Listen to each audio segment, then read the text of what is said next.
No, we got Taco Bell. Yeah, y'all. we don't need you right now. Morning Footy presented by Taco Bell.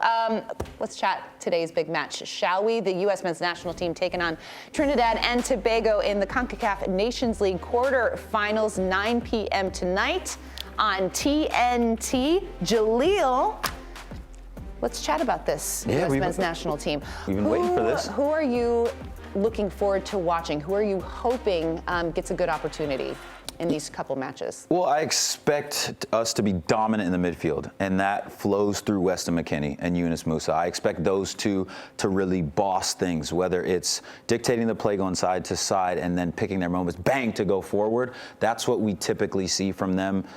Weston, for example, is really playing very, very well with Juventus right now, and I expect Berhalter to put a first-choice side in Austin against TNT to really set the stage here in this first fixture. Those two, for me, to boss the midfield are going to be huge here. I mean, since we lost to them in the World Cup qualifying, we've played them 3 times, a 6-0, a 7-0, and a 6-0. So that's a 19-0. Jeez. 19 goal plus positive goal differential. So I'm not too worried about what happens against Trinidad and Tobago. I don't want to consider this a scrimmage or anything of that nature. I'm not discrediting our competition or disrespecting anyone. But that said, I think it's a chance to try some things, and I would like to see some chances tried with the back line. In particular, I'd love to see Anthony Robinson get a run out if he's healthy again. But if not, Christopher Lund has played well in that position. I'd love to see him get a shot. But that's not really trying things. It's Why'd you say it like that? because you said they're trying, but Anthony Robinson's our first choice left back. I said if he's healthy, I'd like to see him get a run out. But if not, Christopher Lund for me. Let's see how that experiment continues. Defensive midfielder is big for me. Is it Leonard Maloney? Is it do we do Yunus Musah and Weston McKennie swapping those positions when one is roaming forward? Like, I feel like that is trying something. Leonard Maloney, even shifting to different formation. that would be more experimental from Berhalter. I don't think he's going to go there, though. I don't think so either. It's a game for points. He'll put his best 11, and if anything, if there's a big enough advantage, he can try something in the reverse fixture. But I'd love to see a 3-man back line. God. Wing-backs, bombing forward. Hey, you're acting like Berhalter can play FIFA out there. We gotta win these games. And I think, in all seriousness, the first fixture is huge, just to set the tone. Because, yes, TNT is an inferior opponent, but it takes a lot of leadership, it takes a lot of professionalism to go into these fixtures and handle them the right way.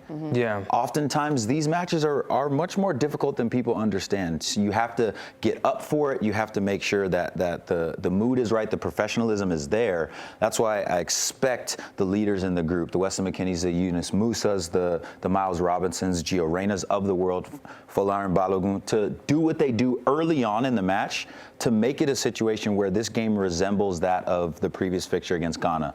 So that way they're going into the second fixture with a comfortability, and then maybe you can try things away from home. Yeah, it's just a reminder, it's a 2-legged quarterfinal series. The first match is at Q2 Stadium in Austin, Texas, so the U.S. will be at home.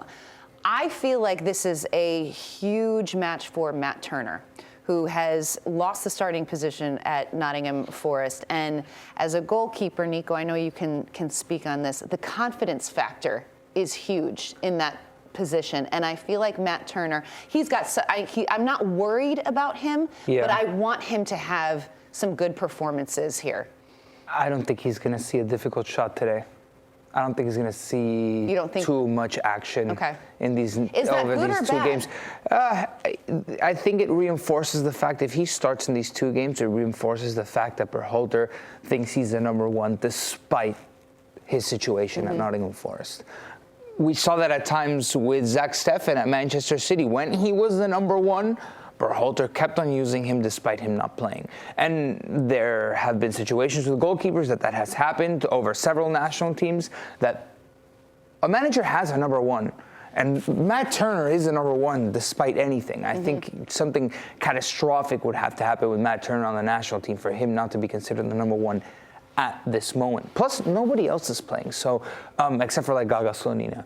So it's important for Matt Turner, yes, to be in the 6, to see game action. I just really don't know, to be honest, how much he's going to be tested in these games against Trinidad. Maybe it's less about being tested, but to Susanna's point, I can't remember the last time we've started a goalkeeper that was demoted from their position. Zach Steffen came in as a number 2. Matt Turner, when he was at Arsenal, was a number 2. This is someone who we're now sort of get a chance to see where their head is at.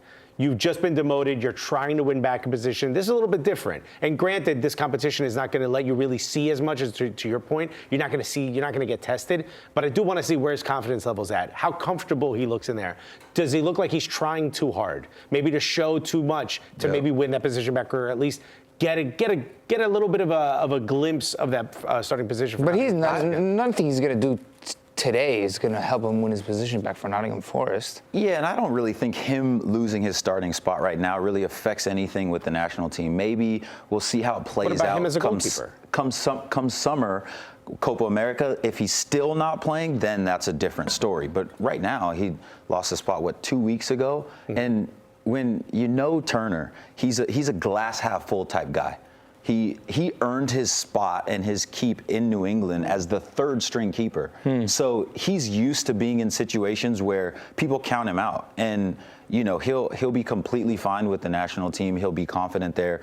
To Nico's point, I don't think he sees much action, especially in this first fixture. But Turner will be fine. My boy will. He'll keep confident and he'll keep doing his thing. Alexis, who would you like to see have a big game off the bench? Who could be a difference maker? Ooh, off the bench. I mentioned Christopher Lund. If he does come off the bench, I'd love to see him. I think that left back position needs to be solidified as far as starter and backup. And Christopher Lund, to me, is someone that could take over the starting position if something were to happen to Anthony Robinson injury-wise. So I think for me, that's the position that I'm looking at. All right. I would like to see Malik Tillman get a run off the bench. Really well. If he doesn't start, you know, for PSV. Just scored a goal. Sure did. That's him and Serginho Dest. Hey, 1-2, 1-2, 1-2. We're trying to see some flair here. Yeah.